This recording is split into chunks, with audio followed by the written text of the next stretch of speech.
नमस्कार दोस्तों, स्वागत है आपका वी पॉलिटिकल चैनल में। और आज का हमारा टॉपिक है प्रथम विश्व युद्ध के कारण और परिणाम, अर्थात जो फर्स्ट वर्ल्ड वॉर हुआ था 1914 से 1918 तक, उसके कारण क्या थे और उसके परिणाम क्या हैं। बहुत ही इम्पॉर्टेंट वीडियो है ये। इस वीडियो का पार्ट 1 है। आपको इस चैनल पर फुल डिटेल्ड वीडियो मिलेगी। इसके बाद आपको कोई और वीडियो देखने की ज़रूरत नहीं है, इसलिए आप इस वीडियो का पार्ट 1 और पार्ट 2 ज़रूर देखें। आपको इस चैनल पर यह भी बताया जाता है कि आपको आंसर राइटिंग कैसे करनी है। मोस्ट इम्पॉर्टेंट टॉपिक है ये। बहुत सारी रिक्वेस्ट आ रही थी कि 3rd ईयर के हिस्ट्री के नोट्स बनाएं और पॉलिटिकल साइंस के लिए बनाएं, तो आप पॉलिटिकल साइंस हिस्ट्री दोनों के लिए इस वीडियो का यूज़ कर सकते हैं। इसलिए इसे दोनों को ध्यान में रखकर ही बनाया गया है।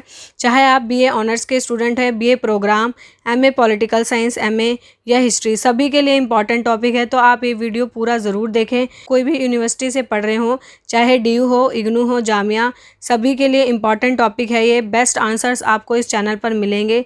इसके साथ साथ हमारा एक न्यू चैनल भी है वंदना एंड गोविंद के नाम से, आप उसे भी सब्सक्राइब कर सकते हैं। उसका लिंक आपको डिस्क्रिप्शन बॉक्स में मिल जाएगा। साथ ही साथ आप टेलीग्राम ग्रुप भी ज्वाइन कर सकते हैं, इसका भी लिंक आपको डिस्क्रिप्शन बॉक्स में मिलेगा। और अगर आपको इस वीडियो का पीडीएफ चाहिए तो उसका लिंक भी डिस्क्रिप्शन बॉक्स में अवेलेबल है। आप वहां से जाकर इस वीडियो का पीडीएफ भी डाउनलोड कर सकते हैं। साथ ही साथ अगर आपको मेरी ये वीडियोस अच्छी लगती हैं, मेरे एफर्ट्स पसंद आते हैं, तो प्लीज़ लाइक शेयर सब्सक्राइब ज़रूर करें। तो स्टार्ट करते हैं अपना टॉपिक, प्रथम विश्व युद्ध के कारण और परिणाम। जैसा कि आप जानते हैं कि हम इस वीडियो में प्रथम विश्व युद्ध के कारण और परिणाम पढ़ने वाले हैं। तो पार्ट 1 के अंतर्गत हम भूमिका, प्रथम विश्व युद्ध के कारण पढ़ेंगे। पार्ट 2 के अंतर्गत हम प्रथम विश्व युद्ध के परिणाम क्या हुए और निष्कर्ष को पढ़ेंगे। ठीक है, तो पहले हम पार्ट 1 डिस्कस कर लेते हैं। सबसे पहले है भूमिका। प्रथम विश्व युद्ध 1914 से 1918, जिसने विश्व को, विशेषकर यूरोप को, 2 सशस्त्र खेमों में विभाजित कर दिया था। जो ये प्रथम विश्व युद्ध था 1914 से 1918, इसने क्या किया कि विश्व में, विशेषकर यूरोप को 2 खेमों में विभाजित कर दिया। यह इतिहास के 2 सबसे विध्वंसक युद्धों में से एक था। जो प्रथम विश्व युद्ध था, ये 2 विध्वंसक युद्धों में से एक था। और यह युद्ध 1914 से 1918 तक चला था, जिसमें जान माल की अभूतपूर्व हानि हुई थी। और इस युद्ध में क्या हुआ था, जान माल की भी बहुत अधिक हानि हुई थी। अब हम पढ़ते हैं इस युद्ध की शुरुआत कैसे हुई। ऑस्ट्रिया हंगरी द्वारा सर्बिया के विरुद्ध 28 जुलाई 1940 को युद्ध की घोषणा किए जाने के साथ ही संसार में सर्वप्रथम एक महायुद्ध आरंभ हो गया। कुछ दिन पश्चात अन्य अनेक देश इस युद्ध में सम्मिलित हो गए और इसे विश्व युद्ध की संज्ञा दे दी गई। अर्थात इसमें कहा गया है कि जो ऑस्ट्रिया हंगरी है, इसने क्या करा, सर्बिया के विरुद्ध आक्रमण कर दिया। इसी के साथ ही जो है 28 जुलाई 1914 को युद्ध आरंभ हो गया और इसके अंतर्गत अनेक देश सम्मिलित हुए और इसे विश्व युद्ध की संज्ञा दे दी गई। इस युद्ध में मित्र राष्ट्र कहे जाने वाले देश एक और, केंद्रीय शक्तियां कहे जाने वाले देश दूसरी ओर थे। इसमें 2 खेमे विभाजित हो गए, एक था मित्र राष्ट्र का और दूसरा था केंद्रीय शक्तियों का। प्रमुख मित्र राष्ट्र फ्रांस, ब्रिटिश साम्राज्य और रूस थे। मित्र राष्ट्रों में कौन थे, बहुत ही इंपॉर्टेंट है, फ्रांस, ब्रिटिश साम्राज्य और रूस। यह सर्बिया का समर्थन कर रहे थे।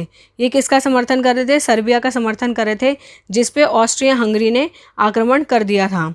इटली ने 1915 में इनके साथ सम्मिलित होकर मित्र राष्ट्र बन गया। इटली भी 1915 में इनके साथ सम्मिलित होकर। कई अन्य छोटे देश भी मित्र राष्ट्रों के समूह में थे और कई जो अन्य छोटे देश थे वो भी मित्र राष्ट्रों के समूह में थे। संयुक्त राज्य अमेरिका लगभग 3 वर्ष तक तटस्थ रहने के पश्चात अप्रैल 1917 में मित्र राष्ट्र की ओर से युद्ध में कूद पड़ा। और संयुक्त राज्य अमेरिका जो है 3 वर्ष तक युद्ध में शामिल नहीं हुआ और अचानक ही जो है 1970 में मित्र राष्ट्र की ओर से युद्ध में कूद पड़ा और जापान भी शामिल हो चुका था। अर्थात मित्र राष्ट्र की तरफ से फ्रांस, ब्रिटिश साम्राज्य और रूस थे। इसके साथ साथ इटली भी इसमें सम्मिलित हुआ, अमेरिका भी सम्मिलित हुआ और जापान भी सम्मिलित हुआ, जिसके कारण जो मित्र राष्ट्र देश हैं ये बहुत ही शक्तिशाली हो गए। नवंबर 1917 में हुई बोल्शेविक क्रांति के पश्चात रूस युद्ध से अलग हो गया। नवंबर 1917 की जो बोल्शेविक क्रांति है, इसके पश्चात क्या हुआ कि रूस जो है वह युद्ध से अलग हो गया। 1917 की जो बोल्शेविक क्रांति है या रूस की क्रांति है, या रूस की क्रांति होने के क्या कारण हैं, क्या परिणाम हैं, ये हम नेक्स्ट वीडियो में पढ़ेंगे। तो आप इसके बाद हिस्ट्री का नेक्स्ट टॉपिक रूस की क्रांति को ज़रूर देखें। जर्मनी, ऑस्ट्रिया हंगरी तथा तुर्की साम्राज्य केंद्रीय शक्ति कहलाती थी। नवंबर 1918 में जर्मनी द्वारा बिना शर्त आत्मसमर्पण करने के साथ ही प्रथम विश्व युद्ध समाप्त हो गया। कहा गया कि अब केंद्रीय शक्ति में कौन है। मित्र राष्ट्र में बहुत सारे देश हैं, जैसा हमने पढ़ लिया है। अब केंद्रीय शक्ति में कौन है? जर्मनी, ऑस्ट्रिया हंगरी और तुर्की, यह सब केंद्रीय शक्तियां हैं। और 1918 में जर्मनी ने बिना किसी शर्त के आत्मसमर्पण कर दिया, सरेंडर कर दिया, जिसके कारण जो प्रथम विश्व युद्ध है वह समाप्त हो गया। अब हम पढ़ते हैं इसके महत्वपूर्ण कारण क्या हैं। प्रथम विश्व युद्ध के कारण।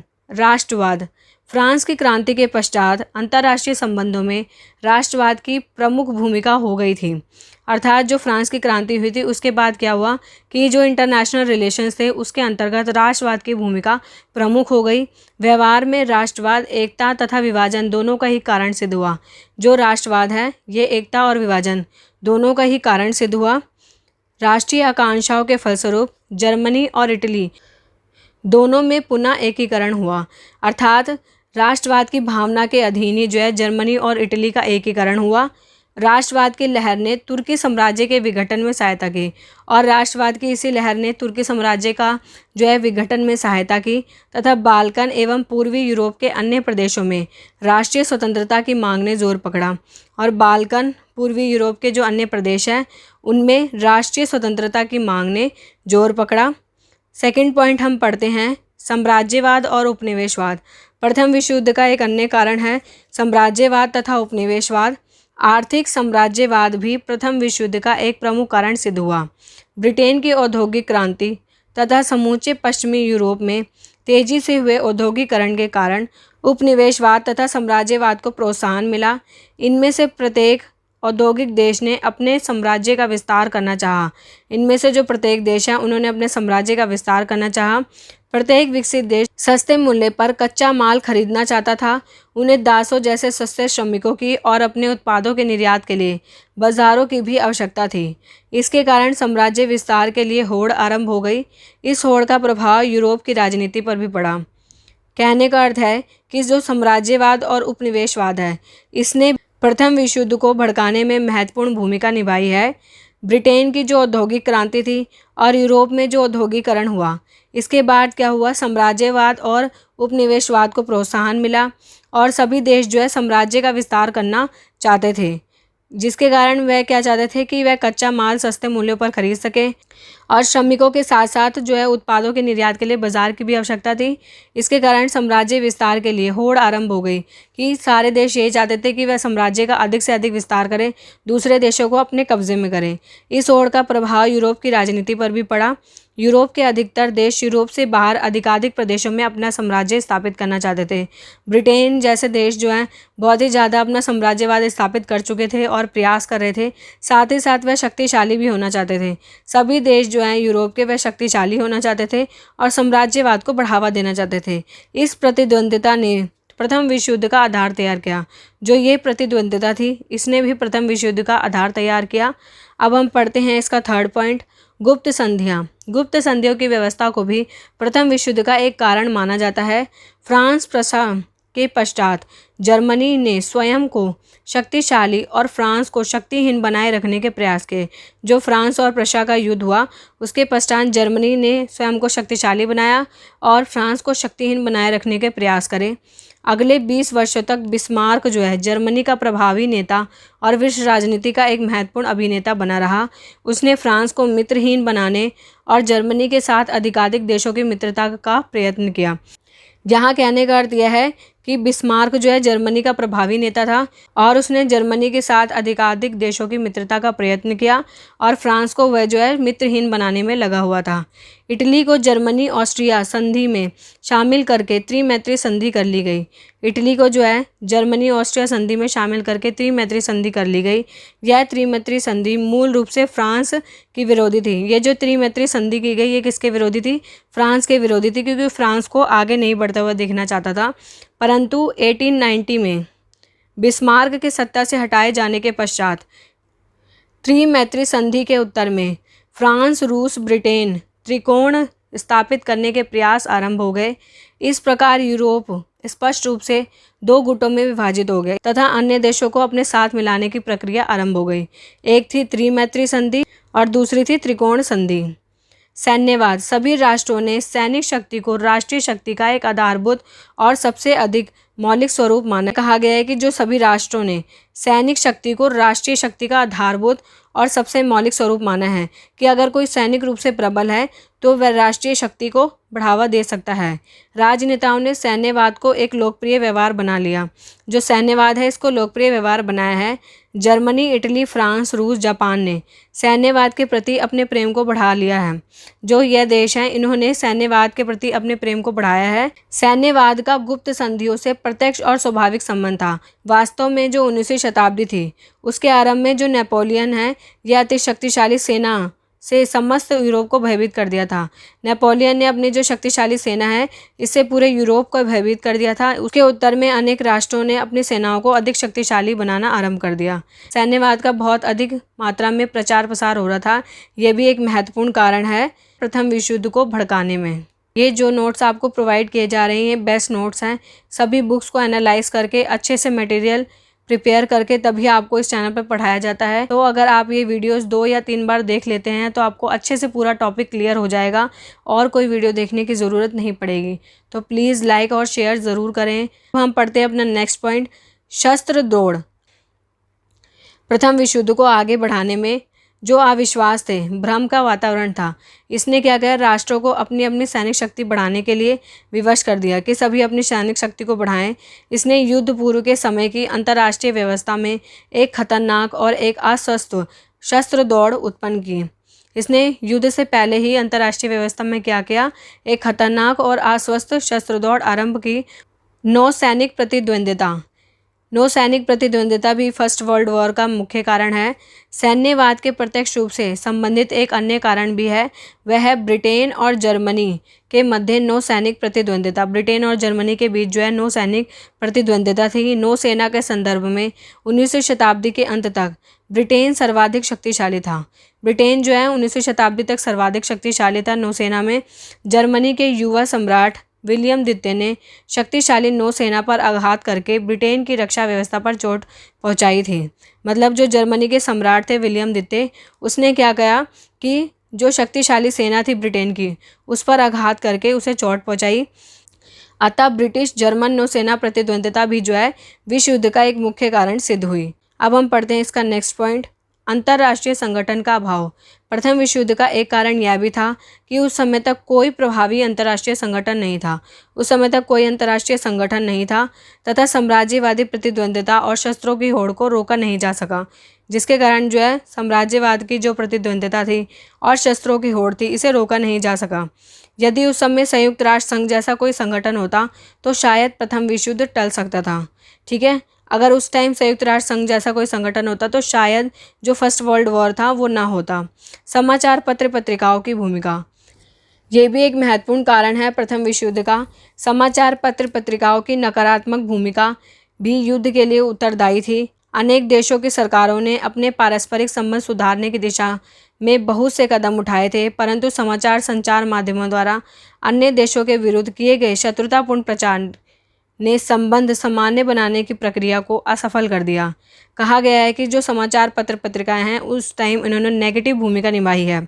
अनेक देशों की सरकारों ने पारस्परिक संबंध सुधारने की दिशा में बहुत सारे कदम उठाए, पर जो समाचार पत्र पत्रिकाएं थी यह जो है शत्रुतापूर्ण प्रचार करने लग गए थे, जिसके कारण युद्ध का माहौल तैयार हो गया। अतः युद्ध का वातावरण तैयार करने में प्रेस का काफ़ी बड़ा हाथ रहा, क्योंकि ये विरोधी विचारधारा को ही छापती थी। अत्यंत महत्वाकांक्षी नेताओं का होना, नेताओं की व्यक्तिगत महत्वाकांक्षाएं सदा ही युद्ध का मार्ग प्रशस्त करती हैं।